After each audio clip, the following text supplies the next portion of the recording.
TTD నూతన ఈవోగా అనిల్ కుమార్ సింఘాల్ ఈ రోజు శ్రీవారి ఆలయంలో బాధ్యతలు స్వీకరించారు.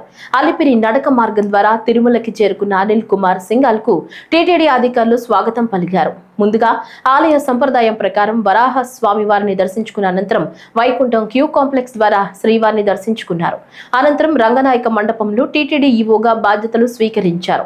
ఆలయం వెలుపల మీడియాతో మాట్లాడుతూ రెండవసారి టీటీడీ ఈవోగా బాధ్యతలు స్వీకరించడం పూర్వజన్మ సుకృతంగా భావిస్తున్నానని, స్వామివారి భక్తులకు సేవ చేసే భాగ్యం కల్పించిన సీఎం చంద్రబాబుకు తన కృతజ్ఞతలు తెలిపారు.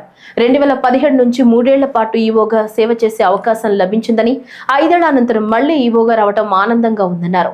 ఆ దేవదేవుని ఆశీస్సులతోనే రెండవసారి ఈవోగా అవకాశం వచ్చిందని, నాపై మరింత బాధ్యత పెరిగిందన్నారు. రెండోసారి టీటీడీ ఈవోగా బాధ్యత స్వీకరించడం నేను పూర్వజన్మ సుకృతంగా భావిస్తున్నా. గౌరవనీయులు ముఖ్యమంత్రి వర్యులు కూడా ఈ సందర్భంగా ధన్యవాదాలు తెలుపుకుంటా ఉన్నాను. ఎందుకంటే స్వామివారి సేవ చేయడం, స్వామివారి భక్తులు సేవ చేయడం, ఎటువంటి అవకాశం లభించడం అది ఏ అధికారి అయినా చాలా గొప్పగా భావిస్తారు.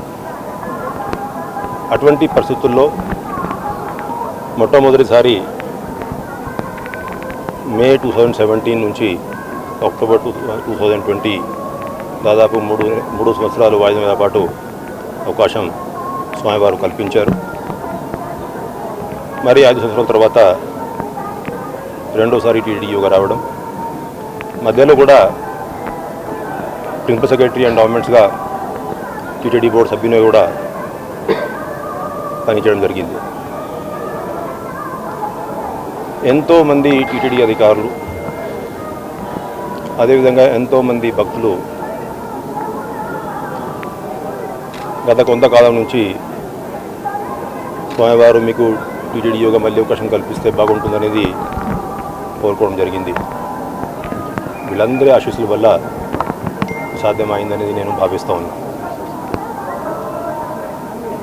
అదేవిధంగా రెండోసారి రావడం వల్ల నా మీద కూడా బాధ్యత ఎంతైనా పెరిగింది.